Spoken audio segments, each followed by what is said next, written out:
అస్సలాముఅలైకుం guys, welcome back to my channel. ఈరోజు మా నెల్లూరు వాళ్ళ స్టైల్లో నెల్లూరు చేపల పులుసు ఎలా చేయాలో చూపించేస్తాను రండి. ఫస్ట్ దీనికి కావాల్సిన ingredients onions, tomato, mango and చింతపండు. ఫస్ట్ ఆయిల్ పెట్టుకొని కొద్దిగా ఆవాలు వేసుకోవాలి. ఆవాలు వేసుకున్న తర్వాత ఆనియన్స్ వేసుకోవాలి.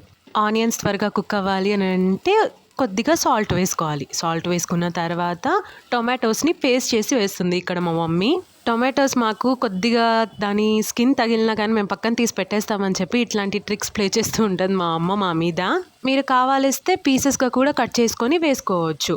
టొమాటోస్ వేసుకున్న తర్వాత బాగా కలుపుకోవాలి. ఒకసారి కలిపిన తర్వాత టొమాటోస్ కూడా కుక్ అయిపోయిన తర్వాత పసుపు వేసుకోవాలి. పసుపు వేసుకొని కూడా బాగా కలుపుకోవాలి. మొత్తం కలిసిపోయేటట్టు కలుపుకోవాలి.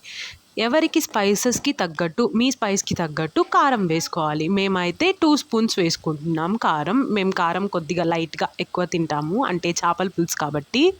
కారం కూడా కూరలో బాగా కలిసిపోయేటట్టు బాగా కలుపుకోవాలి. ఇందాక మనం మ్యాంగో తీసుకున్నాం కదా, ఆ మ్యాంగో ముక్కలు కూడా వేసుకోవాలి దీంట్లో.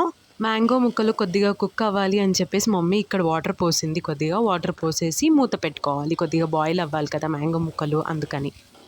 మ్యాంగోస్ అనేవి కొద్దిగా బాయిల్ అయిన తర్వాత ఇప్పుడు చింతపండు పులుసు ఉంటుంది కదా, అది వేసుకోవాలి. అండ్ మెయిన్ థింగ్ ఏంటి అని అంటే పులుసు చూసి వేసుకోండి, ఎందుకంటే మ్యాంగోలో పులుపు ఉంటుంది, చింతపండు కూడా పులుపుగానే ఉంటుంది కాబట్టి చూసి వేసుకోండి మీరు. మనం నానబెట్టిన చింతపండులో ఎంత అయితే గుజ్జు వస్తుందో అదంతా పిండుకొని వేసేసుకోవాలి. ఇక్కడ మా మమ్మీ ఎలా అయితే చూపిస్తుంది అలానే చింతపండులో ఉన్న రసం మొత్తం తీసుకోవాలి. ఇక్కడ ఇప్పుడు మనం చింతపండు తీసుకోవడానికి వాటర్ వేస్తున్నాం కదా, ఆ వాటరే సరిపోతుంది ఈ కర్రీకి. మనం ఎక్స్ట్రాగా వాటర్ యాడ్ చేయాల్సిన అవసరం ఏం లేదు. ఇలాగా పైన చూపించిన విధంగా చింతపండులో ఉన్న పల్ప్ అంతా తీసేసుకొని కొద్దిసేపు మూత పెట్టేసి మరగనివ్వాలి. కొద్దిగా కర్రీ అనేది దగ్గరకు వచ్చేసినప్పుడు చేప ముక్కలు వేసుకోవాలి. ఒకదాని తర్వాత ఒకటి చిన్నగా నెమ్మదిగా వేసుకోవాలి. చేప ముక్కలు వేసుకొని ఇప్పుడు మూత పెట్టేయాలి. మూత పెట్టేసిన తర్వాత ఒక పౌడర్ మనం రెడీ చేసుకుందాం.